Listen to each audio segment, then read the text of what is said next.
Hello and welcome. We are learning AWS Auto Scaling. So far we have discussed about all these 5 points. In this video, we are going to discuss about predictive scaling. If you want to learn AWS Auto Scaling from zero, please watch our previous videos. You will find out all the details about auto scaling. Now, this video is specifically for predictive scaling. Right now, I am going to my AWS console. Now, when you go to the AWS console, here we have auto scaling. I have configured one auto scaling group already, so we are going to use this. Now, when you go to the ASG, here you will find out automatic scaling. In the automatic scaling, we have 3 types of scaling: schedule scaling, dynamic scaling policy, and predictive scaling. We already discussed schedule scaling practically, also dynamic scaling policy is also completed. Here we are going to discuss about what is predictive scaling policy and how it works. So I have this particular mind map. Let's understand this. First is introduction. Predictive scaling is kind of advanced feature that enables your cloud infrastructure, specifically EC2 instance, to automatically scale in and scale out based on predicted traffic. Scale out means increase the number of EC2 instance, and scale in means decrease the number of EC2 instance. But here the main point is it is going to scale in and scale out based on predicted traffic. Now, how it is going to predict the traffic, right? So here this is the main point.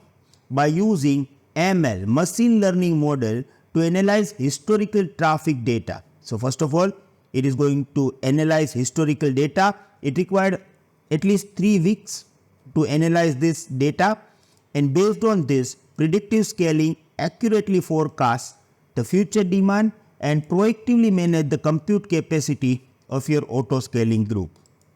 You can use predictive scaling for only forecasting, or if you want to forecast and plus you want auto scaling to add resources, means scale out and scale in, it is also able to perform this task.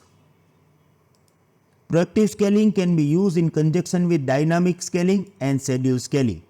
If we talk about dynamic scaling is kind of reactive, right? Let's say that if you got sudden spike of traffic, instantly dynamic scaling can increase the capacity. But if we talk about predictive scaling, it is kind of proactive. Okay, so it will analyze the pattern and it will find out that okay, tomorrow at 10 p.m. or 10 a.m. you are going to get this kind of traffic. So you can proactively manage this particular environment.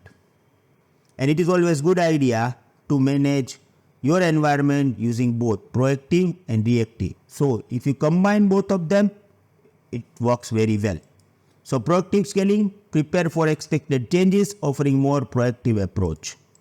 Now, if you want to set up this, okay, it is very difficult to provide you everything into the single 10 minutes demo, because here we have to provide them historical data, and based on this it is going to take a decision. So practically implementation of predictive scaling is a long-term process. Okay, so I'm not going to provide a practical demo about it, but when you click on create predictive scaling policy, okay, I'm going to explain you all these options properly.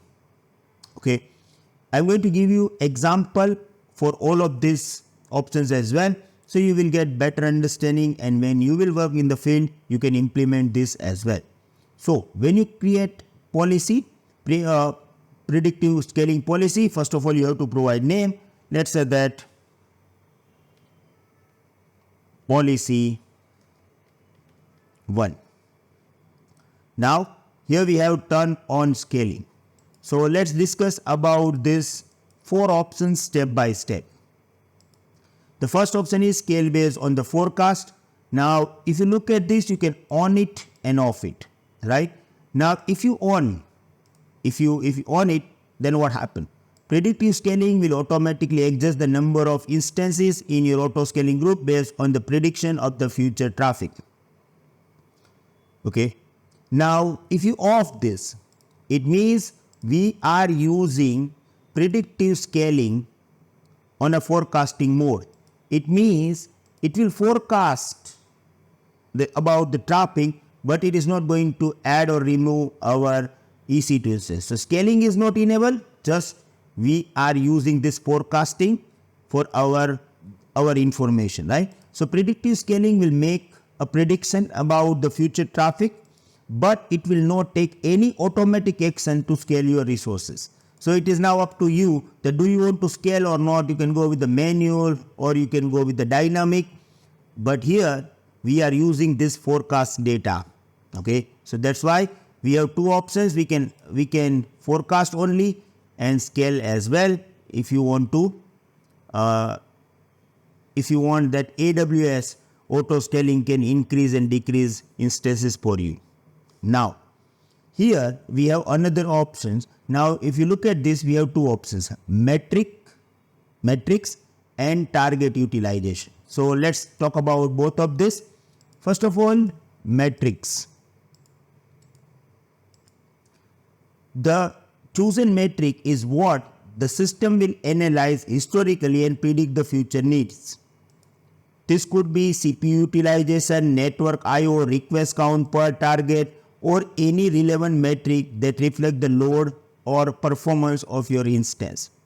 See, if you have application server, in this case, main components is CPU utilization.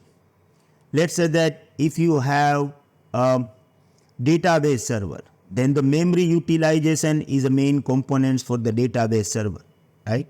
So, based on your application server or the database server or a web server, which kind of server you have, you can select the metrics and auto scaling will use this particular metric to analyze the data. Let's say that if I am selecting CPU utilization over here, it means auto scaling will concentrate on, predictive scaling will concentrate on the CPU utilization. It will only verify or it will only consider CPU utilization for the data analysis, to analyze the data. Okay. Now, here you have network in byte, you have network out byte. You can also analyze application load balancer request. You can also set up the custom. There are many options over here. Okay, but most of the cases we are always going for the CPU utilization. So we want to collect historical data of my EC2 instance and we want to collect CPU utilization. Okay, that is what we can say based on this. Now, target utilization. Now, this is the most important part that you need to understand, guys. Okay, but let's finish the metric first then. Now, here it is an example.